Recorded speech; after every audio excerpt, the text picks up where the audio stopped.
Hello, my name is Andy Lazor. I'm a water quality specialist with the University of Maryland Extension, and welcome to this Wednesday water webinar, where we'll be discussing causes of stains, spots, and smells in drinking water. Just talk about a few items here. First off would be the water quality standards, some of the common aesthetic issues that we see, stains, odors, and taste, and then some treatment options. The EPA has set limits for public water supplies. And they have what's called primary standards, and these are pollutants that can cause health issues. And then secondary standards, these are pollutants or contaminants that cause aesthetic issues, taste, odors, and stains. And that's what we'll be focusing on today. And it's just important to note that even with public water systems and all the layers of testing and treatment that they go through, just shows that 3,500 out of the 50,000 public community water systems had at least one health-based violation. So for public drinking water, EPA regulates the quality of water, and they test for a wide array of contaminants, about 90 contaminants, including disinfectants, the byproducts of disinfection, inorganic chemicals, microorganisms or bacteria, organic chemicals, and then radionuclides. And this is just a list of some of the categories that they actually test for. And then secondary standards, again, are these stains or colors, issues we have with odor or tastes. And some of the causes of those include like hardness, for example, that causes that white scale. Sometimes the staining of your dishes, for example, your glasses. If you have brown staining, that is commonly from iron. Black stain would be related to manganese. Blue color on, say, some of your faucets or your tub drain might be from copper, and that's typically as a result of corrosive water. And then odors that we see common are hydrogen sulfide with that rotten egg smell. If you have a bleachy or medicine-y taste, that could be some of the chlorine byproducts used in the disinfection treatment process. Organic matter can cause an earthy or musty kind of odor. And then if you have anything such as petroleum smell, that might be from a nearby leaking storage tank or some nearby industry.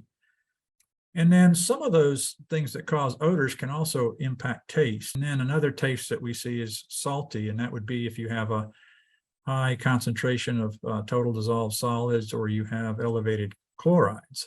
For well water, it's up to the well owner to do testing, and this is the common recommendations for well owners to test their well water. 3 of those in red, coliform bacteria, E. coli, and nitrates are recommended to test annually, and these are indicators of some sort of contamination from animal waste, whether it be insects, wildlife, pets, or even human sewage.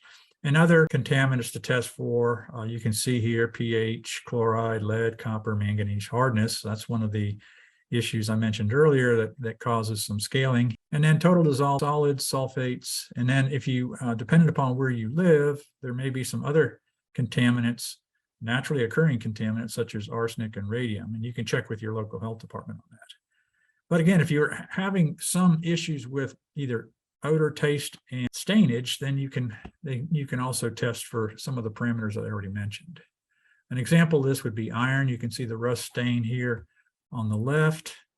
That's very characteristic of iron. Sometimes you get iron settling in your water, or you may get this iron kind of bacteria in your well, and that can create both staining and even a taste issue. So you'd have to test for that specifically. This is the black stain that can be common with manganese. Manganese is often associated with iron. And again, it causes this black stain. And manganese can be toxic at low levels, causing neurological disorders in children. So it's important to test for that if you're on well water. It's already tested if you're on a public drinking water source. And then some other specific testing that you can do, again, if you're seeing cloudy water, colored water. Already mentioned the stainage, mentioned the hardness issue. Also, the salty taste could be due to elevated chloride, sodium, or total dissolved solids. And then if you have some sort of odor of fuel, for example, or an oily sheen. That could be some contamination from some various volatile organic compounds. And then the blue stains I mentioned earlier is indicative of copper that is in the plumbing fixtures. And if you have corrosive water, it kind of leaches out that copper. And if it's leaching out copper, it could also leach out lead. And so that's the risk associated. If you see pinhole leaks in your plumbing, or you see this blue stain, you definitely want to test for your copper and lead. A lot of different treatment options that can be used effectively, whether these are point of use filters, under the sink. Reverse osmosis is a classic example.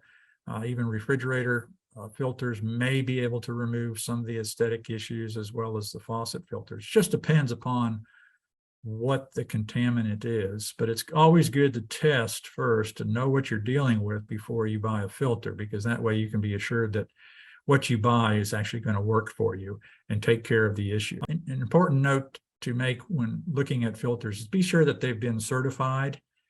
There's 3 independent groups here that test and certify that these filters are actually doing what they claim to be on the label. So very important to look at this NSF, this water quality, or this UL. And again, there's a lot of information out there. We have more information on this topic in our website, including some videos. Here in Maryland, there's obviously a lot of information from the Department of Environment and their Water Supply Division.